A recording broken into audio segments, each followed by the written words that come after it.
Selamat berjumpa kembali dengan Cerbung Bersuara. Kalau bukan aku, jangan dia. Episode ke-17. Pendengar, kita pasti setuju banget dengan ungkapan manusia merencanakan, Tuhan yang memutuskan.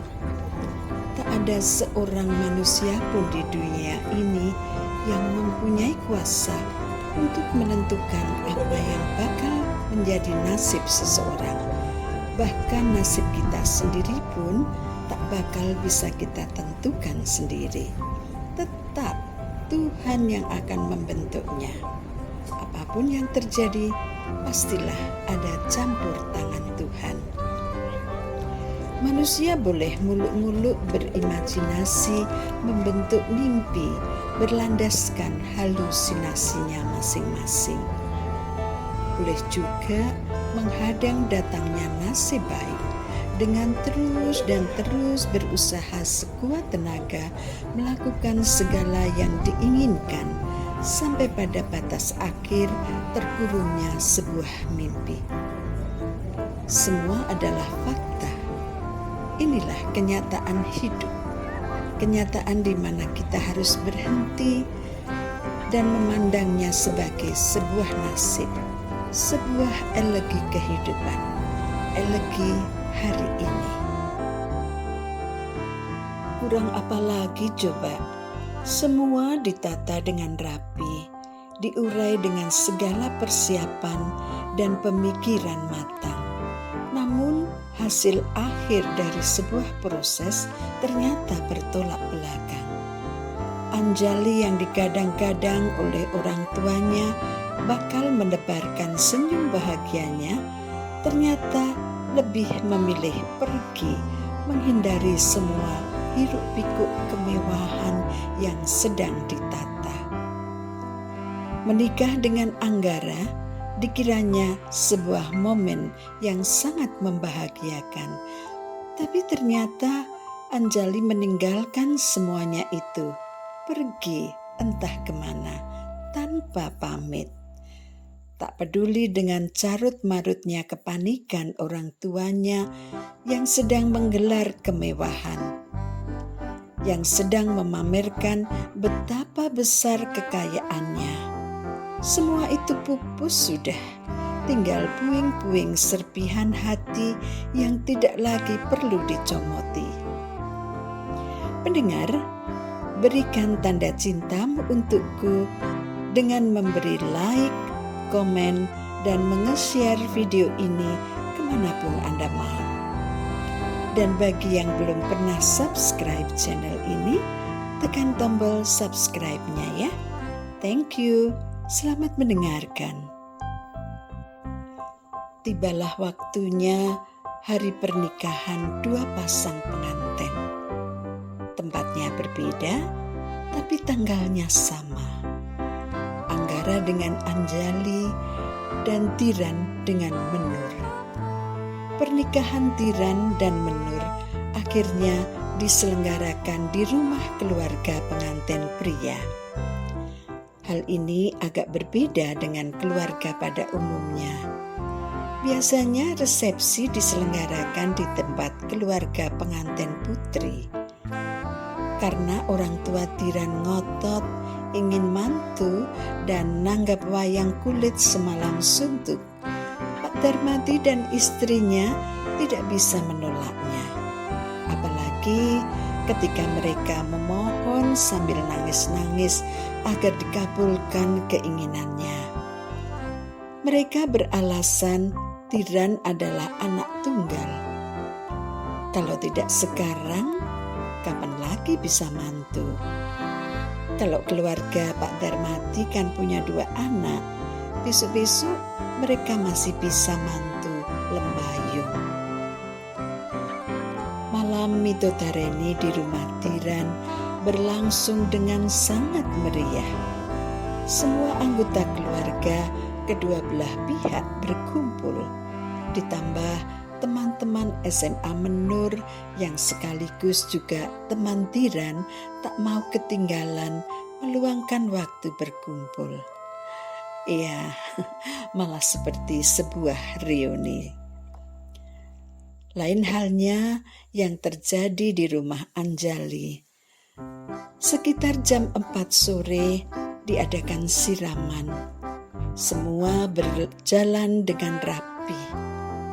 Anjali dirias menggunakan kemben dengan roncian bunga melati yang dikalungkan menutupi seluruh dada dan punggungnya.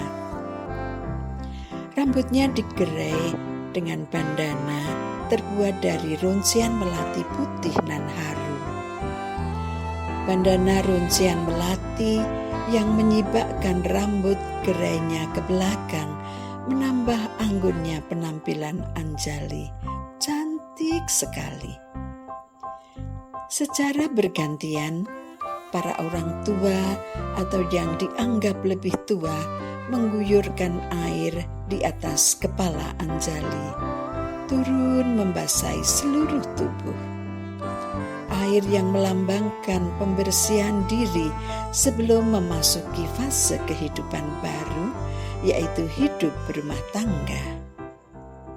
Setelah orang-orang tua mendapat giliran menyirami Anjali, Pak Sudarman, bapaknya Anjali, membopong anak perempuannya ini ke kamar pengantin yang sudah disiapkan. Selanjutnya, Anjali akan dirias untuk acara Midodareni. Seorang perias handal dan terkenal beserta asisten-asistennya didatangkan khusus dari kota.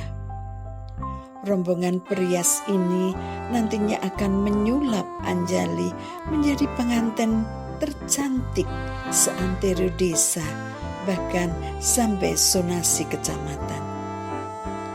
Untuk keperluan merias di acara Midodareni, tentu saja yang datang ke rumah Anjali baru juru riasnya dan satu asisten. Keesok harinya barulah tim besar perias akan lengkap ada di sana. Nama juru periasnya adalah Ibu Hapsari. Sudah sana, Mbak Anjali ke kamar mandi dulu, mandi dan keringkan badannya ya. Setelah itu baru saya rias. Baik Bu Sari, begitu jawab Anjali. Anjali cepat-cepat pergi mandi lalu bergegas ganti baju dengan baju kasual. Ia memakai jeans dan t-shirt. Dengan sedikit mengendap-endap supaya tidak ada orang yang curiga, Anjali menuju garasi mobil. Di dalam mobil ternyata sudah ada 2 koper pakaian dan barang-barang keperluan pribadi lainnya yang sudah disiapkan beberapa hari sebelumnya. Semua orang sibuk dengan pekerjaannya masing-masing, sehingga tidak ada yang terlalu memperhatikan gerak-gerik Anjali.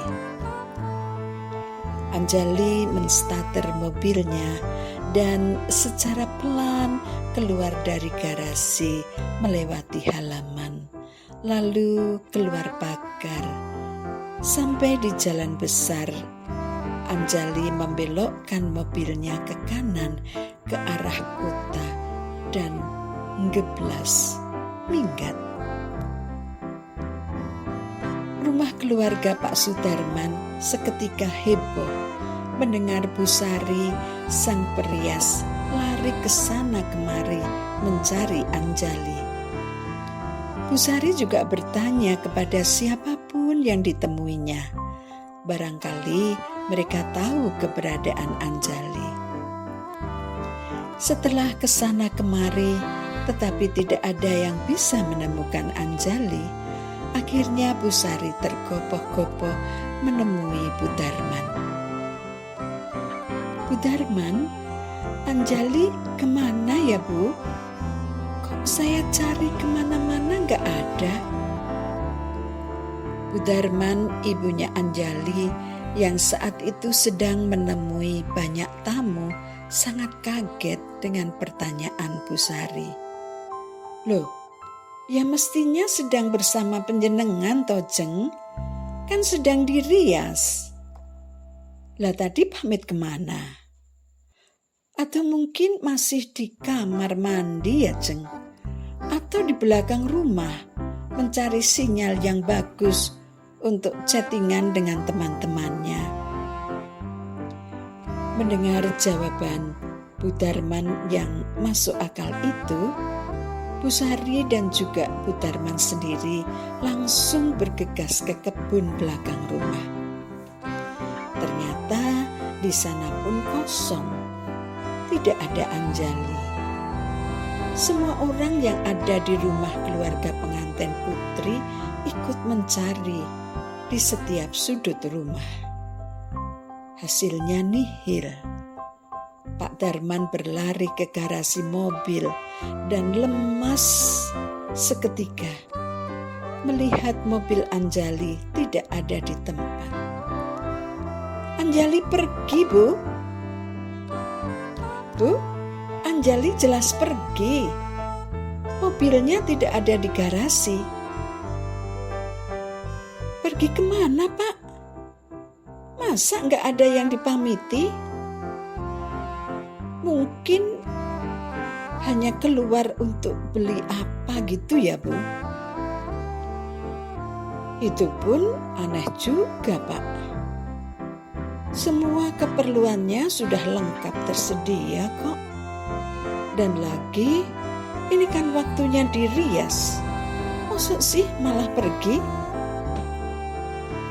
Seisi rumah sangat panik, terlebih lagi Pak Darman dan istrinya. "Apa mungkin ke rumah Anggara ya, Pak?" "Ngapain ke rumah Anggara? Atau aku coba telepon ya, Bu?" "Jangan, Pak. Kalau ternyata Anjali tidak ada di sana, malah besan jadi khawatir." "Iya ya, sebaiknya justru jangan sampai besan tahu dulu tentang hilangnya Anjali ya, Bu. Siapa tahu Anjali sebentar lagi pulang. Coba Ibu telepon teman-temannya Anjali, Bu." "Aduh, Pak, aku cuma nyimpen beberapa nomor saja. Hanya teman yang dekat sekali dengan Anjali. Hanya yang sering main ke sini itu loh, Pak." "Siapa, Pak, namanya?" Pak Darman diam saja, tidak bisa menjawab pertanyaan istrinya. Pada dasarnya, ia sendiri tidak tahu siapa saja teman dekat anaknya. Bu Darman terus saja menggeser layar handphonenya ke atas dan ke bawah, mencari nama teman dekatnya Anjali. "Halo Rosa? Ada apa Tante? Kok tumben Tante telepon saya? Biasanya kan Anjali sendiri." "Dasar anak manja. Masa ibunya disuruh telepon aku? Emangnya Anjali repot banget ya Tante?" "Maklum baru jadi pengantin." Iya ngerti. Maklum kok Tan."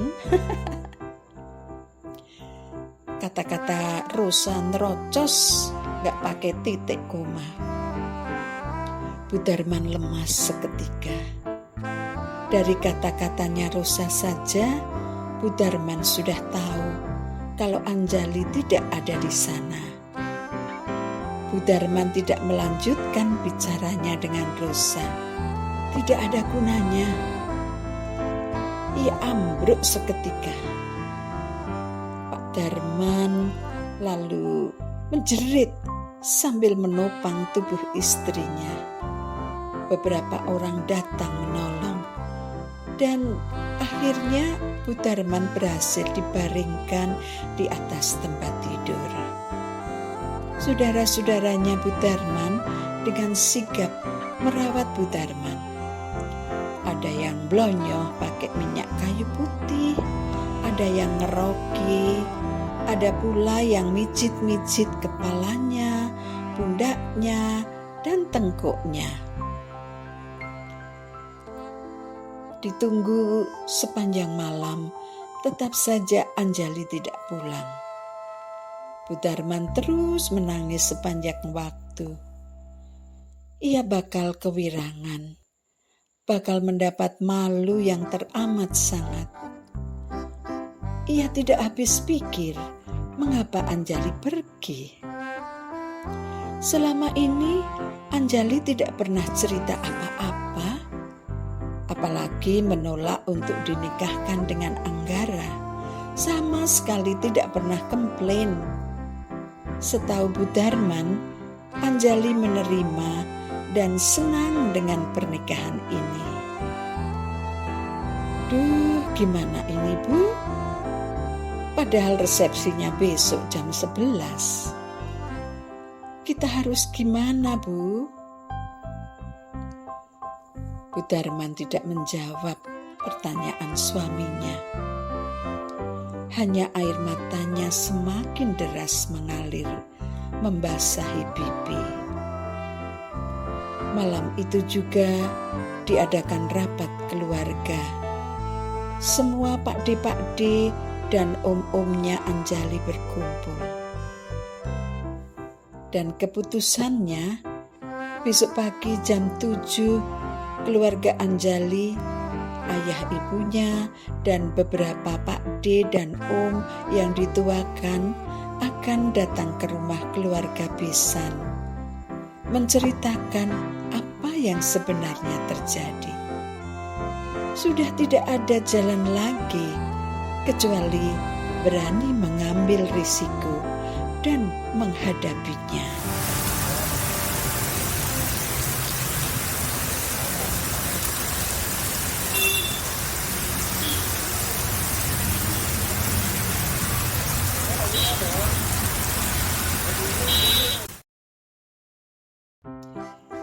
Kita sampai di penghujung cerita bersambung Kalau Bukan Aku, Jangan Dia, episode 17 ini.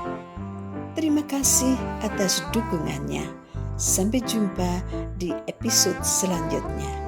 Pendengar, jaga kesehatan, jaga hati, dan berbahagialah selalu agar Anda mampu menebar senyum kepada orang-orang di sekitar.